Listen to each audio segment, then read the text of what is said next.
I was never supposed to receive anything from the Vatican. My family wasn't religious.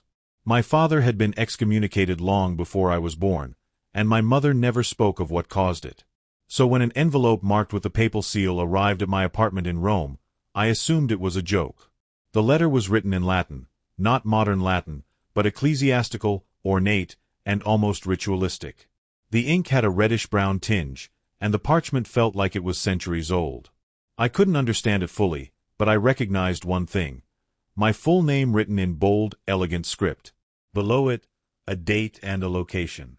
Today, 3 p.m. Apostolic Archive, Restricted Wing. It didn't make sense.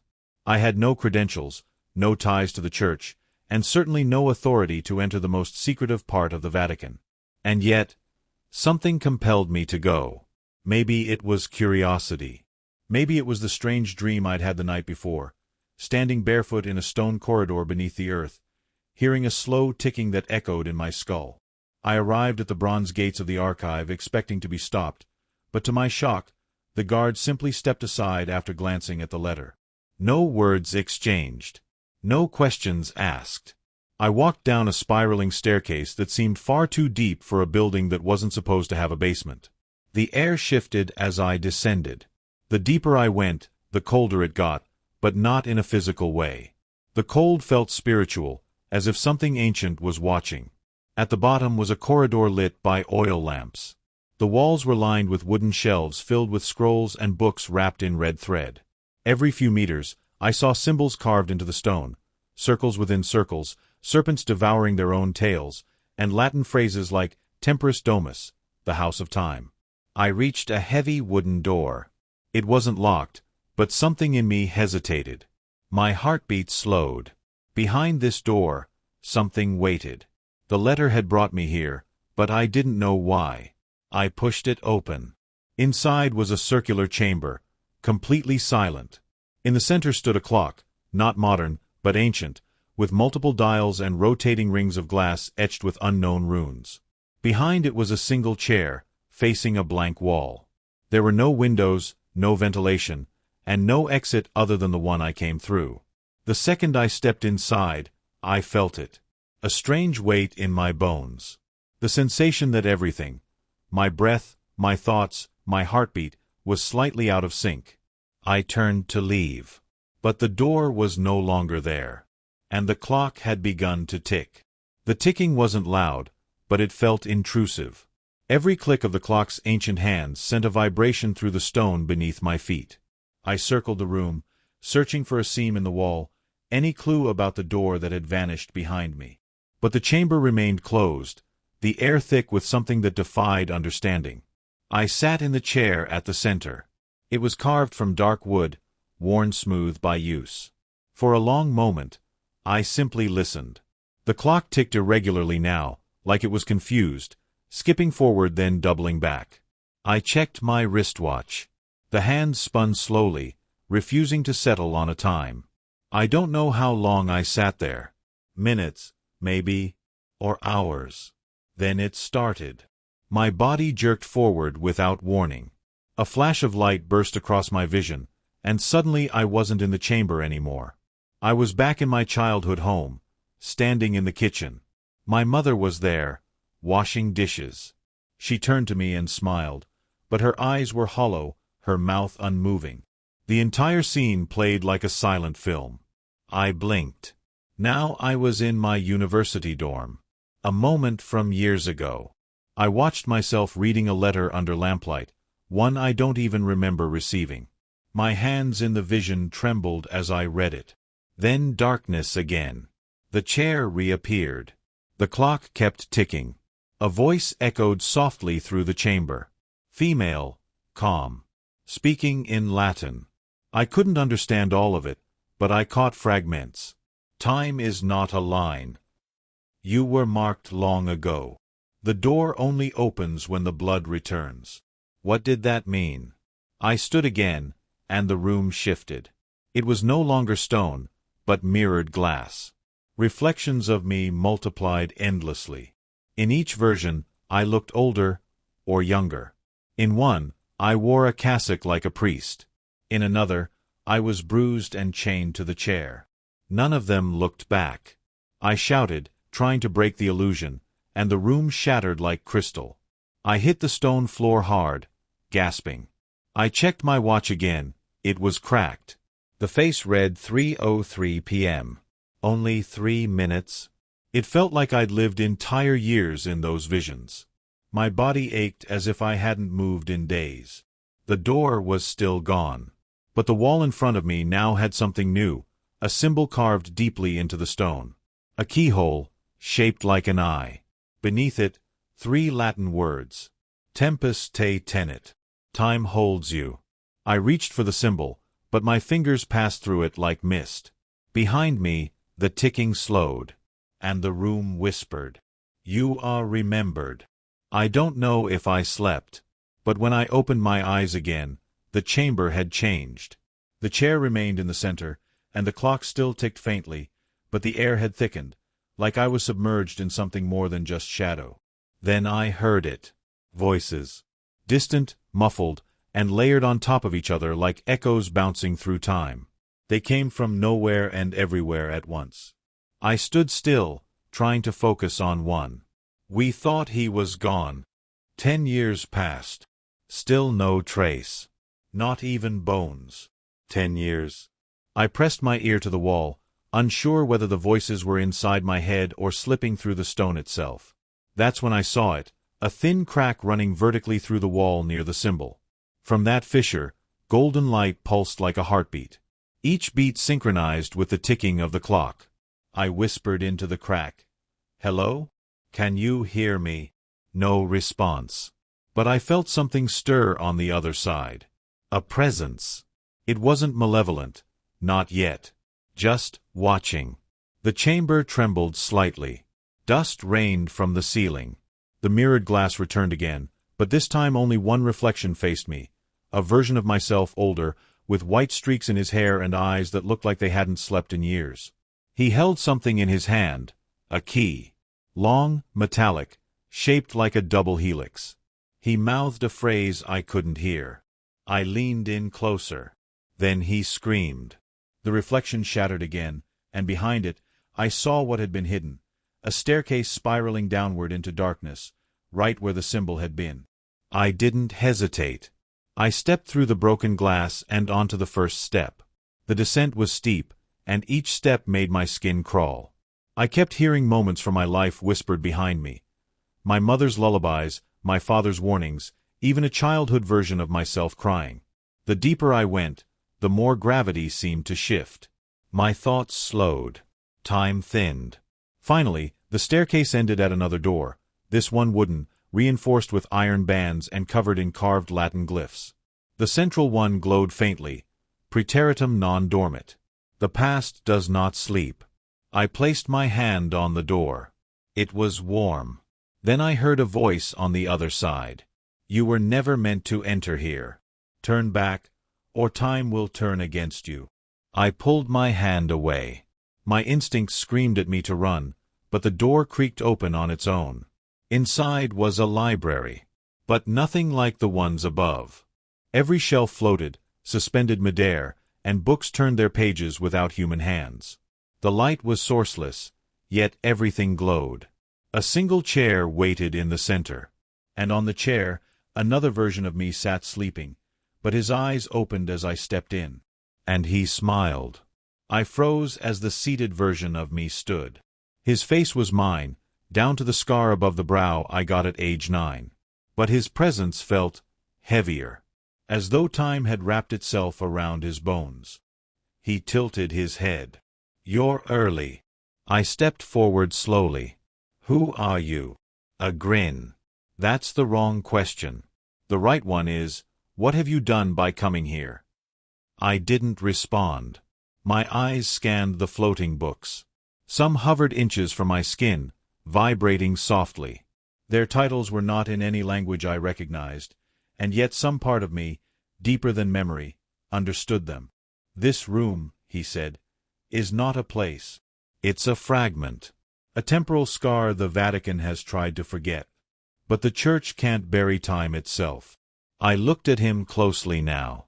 His robes were Vatican issue, but faded. Dust clung to him. He looked like he hadn't moved in years. "Are you trapped here?" He laughed, a sound too dry to be fully human. "Time doesn't trap you the way doors do. It bends. It loops. I stayed because someone had to remember." "Remember what?" He gestured to the books. "Everything. Forgotten papal decrees. Lost rituals. The names of angels that fell in silence. This library holds what no man was ever meant to find twice." I walked toward a tome floating at eye level. It rotated slowly, its leather cover marked with the seal of Pope Innocent VIII, a name I recalled from the exorcism archives.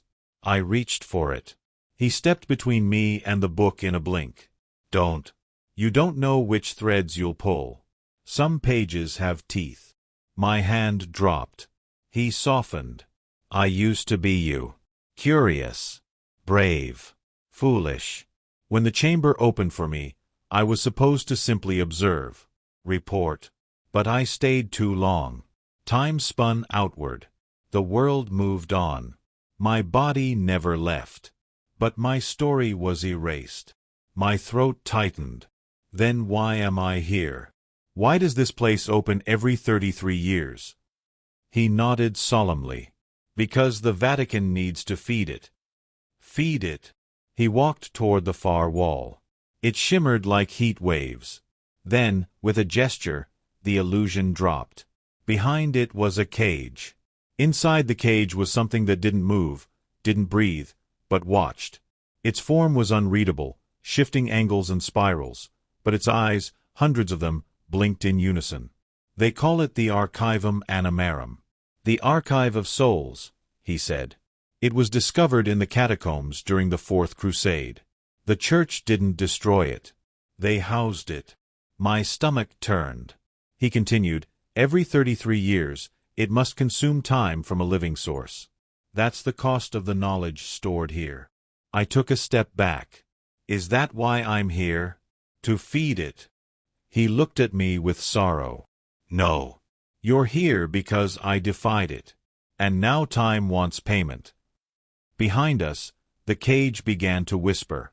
The whispers weren't in any language I knew, but they carved themselves into my thoughts with surgical precision.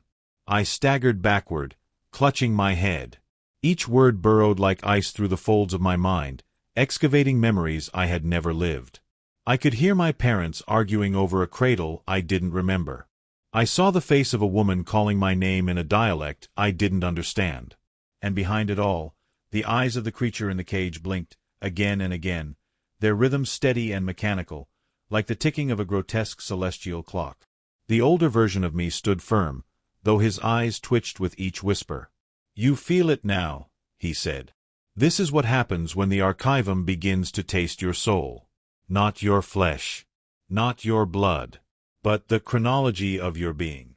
It eats what makes you, you." I tried to speak, but my mouth moved out of sync with thought. I turned to him. "Then why do you stay here?" He smiled, sad and sharp. "Because if I leave, there will be two of us out there. And time will fracture. Again." I stared at him, blinking. "But if I stay, you become me." I looked at my hands. They were already pale, slightly translucent. The shimmer of the room was infecting my reality. "You said the Church feeds this thing. That means they know what it is." He nodded. "Not all of them. The cardinals pass the burden down, in sealed vaults and forbidden texts. Each new generation chooses who will enter the room. They believe it's containment. But it's communion." I remembered the letter I had found in Father Benetto's belongings.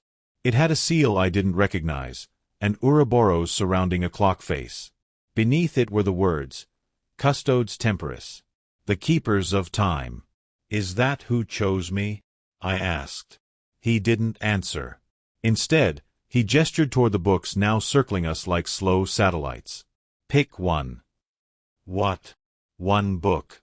That's your offering. Choose wrongly, and it will consume you completely.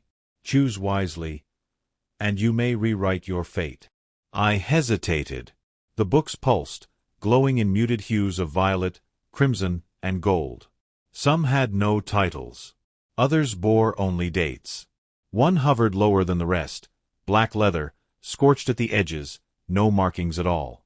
Drawn by something deeper than instinct, I reached for it. As soon as my fingers brushed the cover, the whispers stopped. Everything went silent. The cage behind us rattled.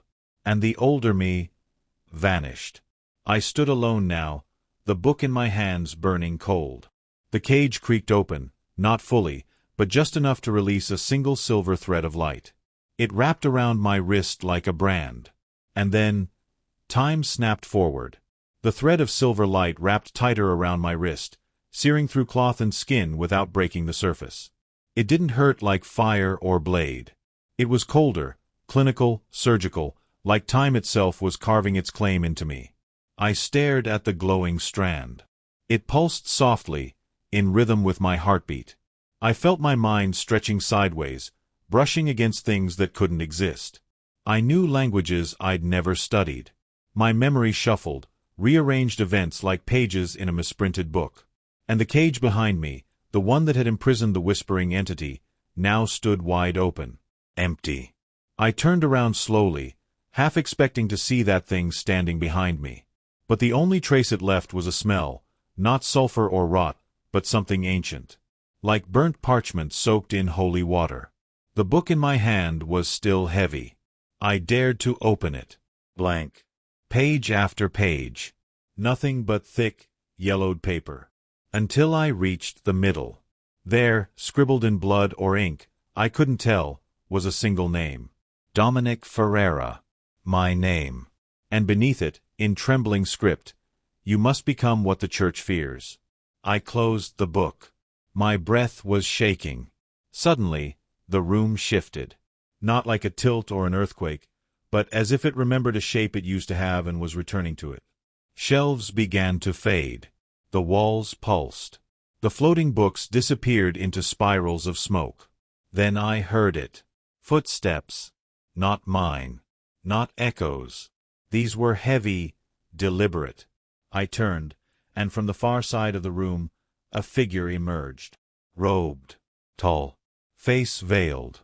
Around his neck, a medallion, the Ouroboros and clock I had seen in Father Benetto's journal. He stopped several feet away. "You were not supposed to take that book." His voice wasn't angry. It was intrigued. "I didn't choose it," I said. "It chose me."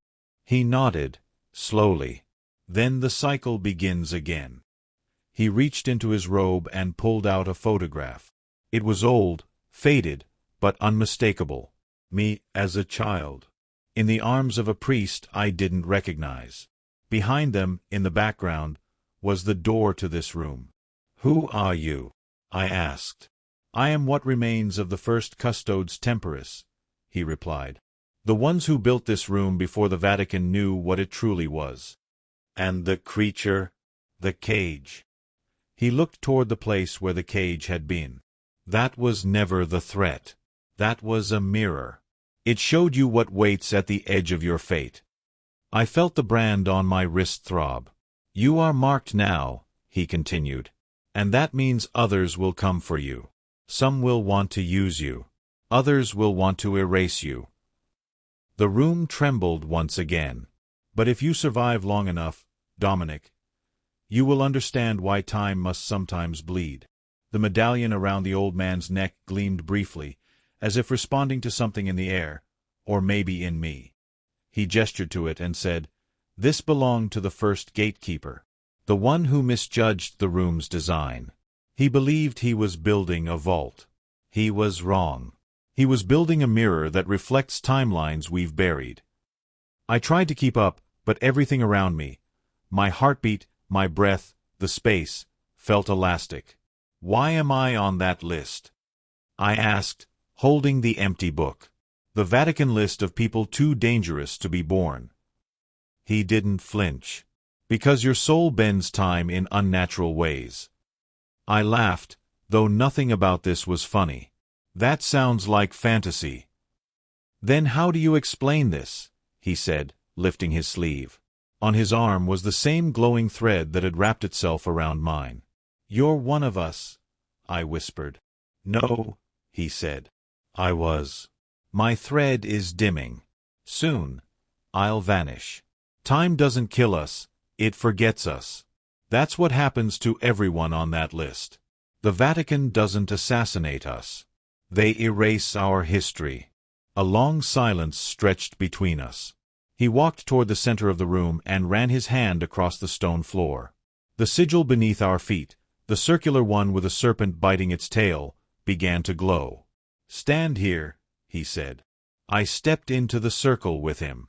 The book in my hand grew warm. "You will have one chance to glimpse your origin. Not the day you were born, but the moment your name was written in the Codex Non Nati, the list of the unborn." The walls dissolved around us. I wasn't just in the archive anymore. I was somewhere deeper. In a moment, I saw it. Not a vision, not a dream, but a living memory stitched into the spine of the Vatican itself. A cathedral underground, lit by black candles. Cardinals in crimson robes surrounding a silver basin. Inside it floated a fetus, preserved, suspended in holy oil. A priest stepped forward. He read a name from a scroll, Dominic Ferreira. The others whispered. "His bloodline was supposed to end during the plague," one said. "But it didn't," another replied. His great-grandmother struck a deal with the librarians. The one holding the scroll raised a dagger. Not to kill the unborn, but to carve the name into the codex. And just as the blade etched it, the fetus's eyes opened. Black. A void filled with stars. The vision ended. The circle darkened. Back in the archive, I was breathless. The old man looked at me with something like pity. "Your existence isn't a mistake, Dominic. It's a delay." "What happens at 25? I asked, recalling the prophecy. He lowered his head. "You become what they feared when they first named you." My body trembled with a strange pressure. It wasn't pain or fatigue. It felt like unfolding. Like something long dormant was stretching inside me, waking up. The old man, who still hadn't told me his name, walked away from the sigil and toward a wall lined with portraits. Each was a painting, centuries old, and yet the eyes in them shimmered slightly, like they were still watching. "These were the others," he said. "Those who broke free from the Codex. Most didn't last. Some burned out. Some went mad. One tried to rewrite history." I approached the nearest portrait. A woman with white hair and eyes like mercury. Beneath her painting, a small plaque read, "Sister Leora, Timebreaker, expunged 1814. "What happened to her?" I asked. "She altered a single moment," he replied, "and 5 cities ceased to exist." I pulled back instinctively. "But you're not her," he added. "You're something worse, or better. That part's still unclear." The room pulsed suddenly, like it was breathing. Dust lifted from the ground as the temperature dropped. The codex began to hum in my hand. "Someone's trying to open the room again," he whispered. I looked around. "But we're already in it." "No," he said. "We're in the memory of the room. The real one, the one in your time, is being breached." The ceiling flickered like static. I realized then what he meant. We were inside a recursive archive, a ghost imprint of the Vatican's deepest vault. The present had caught up with us. "What do I do?" I asked. He placed the medallion in my hand. "Break it," he said. "That will anchor you back to your body. But once you're out, they'll see you. The ones who erased the others. The Curia Occulta." I stared at the medallion. Its surface pulsed with symbols. A serpent, a sword, an inverted cross. The threads on my wrist glowed brighter. I crushed it. The sound was not metal breaking. It was glass shattering underwater. The room collapsed inward. Paintings wept ash. The codex snapped shut. Darkness fell, then light poured in from above. I opened my eyes on a cold marble floor. I was back. Back in the real Vatican archive. But I wasn't alone. 3 men in black cassocks stood in a triangle around me. Their faces were pale, eyes sunken. They held golden rods carved with Latin scripture. Each bore the seal of a closed eye over their hearts. One of them stepped forward. "Dominic Ferreira," he said, "you were never meant to survive the list." I stood slowly, the codex still clutched in my hand. "I didn't survive," I said. "I rewrote the reason I was born." They raised their rods. The floor beneath me cracked again, a second rupture forming. But this time, it wasn't pulling me in. It was something else rising. Not a memory. Something alive. The crack beneath my feet widened, veins of black stone running across the Vatican's floor like lightning in reverse. The 3 men, all agents of the Curia Occulta, stepped back cautiously, their rods vibrating slightly in their hands. Whatever was rising through the breach, it didn't obey the rules of this place. Or this time. The codex pulsed again. Only now it felt heavier, as if something inside it was watching, awake. I didn't need to open it. The pages were turning on their own, revealing a chapter not written in ink, but scorched into the paper, in a language I hadn't seen before but somehow understood. "Dominic," the middle agent said, voice strained, "if it completes the breach, time won't bend. It will break." Beneath us, the floor didn't just shatter. It folded, like it had lost its place in chronology. Then it emerged. At first, it had no form. Just a distortion in the air, like heat waves from a furnace. But then it shaped itself, tall, cloaked in a robe of reflective darkness, like a mirror showing every moment of my life at once. It had no face, only a smooth, featureless surface that shimmered with flickers of memory. My birth, my father's tears, the monastery in the woods, the twisted pages of the codex. The entity spoke without sound, yet I heard it clearly in my mind. "Your life was stolen from me. Now return what was borrowed." I staggered back. My veins felt like molten iron. "What is it?" I shouted to the agents. One of them whispered, "A sentinel. It guards the unwritten futures. It was bound to the room, but you've released it." The sentinel hovered over the broken marble, reaching toward me with long, unreal limbs that phased through matter.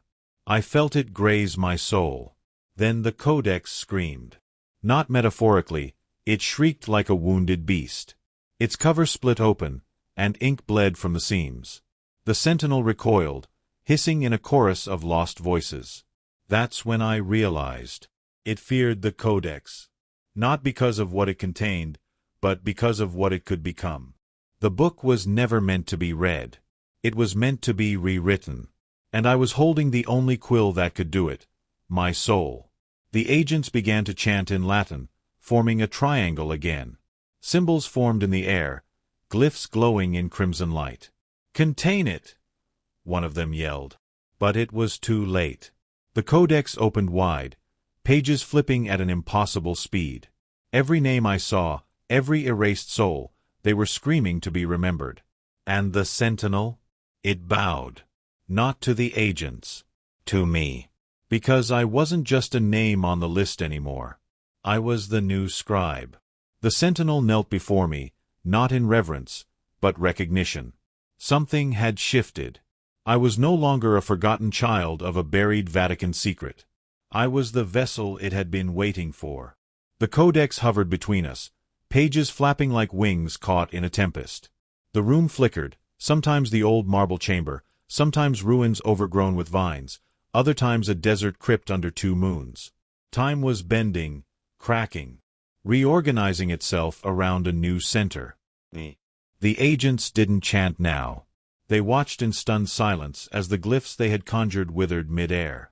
Their magic was not built for this. It was designed to control, not to accept. "Write," the sentinel urged. "Write what must not be forgotten." I hesitated. My fingers brushed the ancient parchment, and a quill formed in my hand, not of feather or ink, but of memory.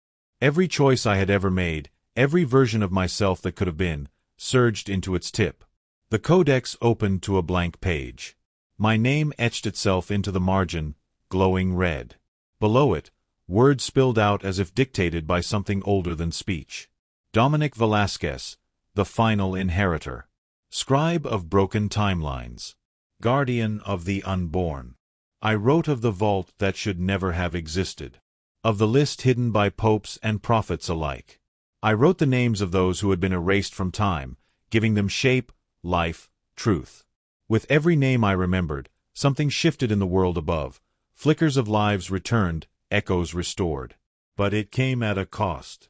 My body grew colder, heavier. I wasn't aging. I was anchoring. I was becoming a fixed point in a river that refused to flow around me. The sentinel stood. You were born to die before 25, because that is the moment your tether activated. The codex does not choose scribes lightly. The walls pulsed. The codex closed with a heavy breath, and the marble room began to fade. Not collapse, fade, as if it was never there at all. One of the agents stepped forward. You can't stay here. You'll be lost forever. But I already knew the truth. If I left now, the sentinel would return to the room. The codex would sleep, and the names, the unborn, the rewritten, the purged, would vanish again. I turned back to the marble altar and placed the codex down. This is not a prison, I said.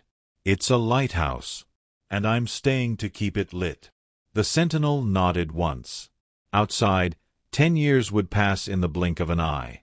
In here, I would rewrite forgotten futures, one page at a time.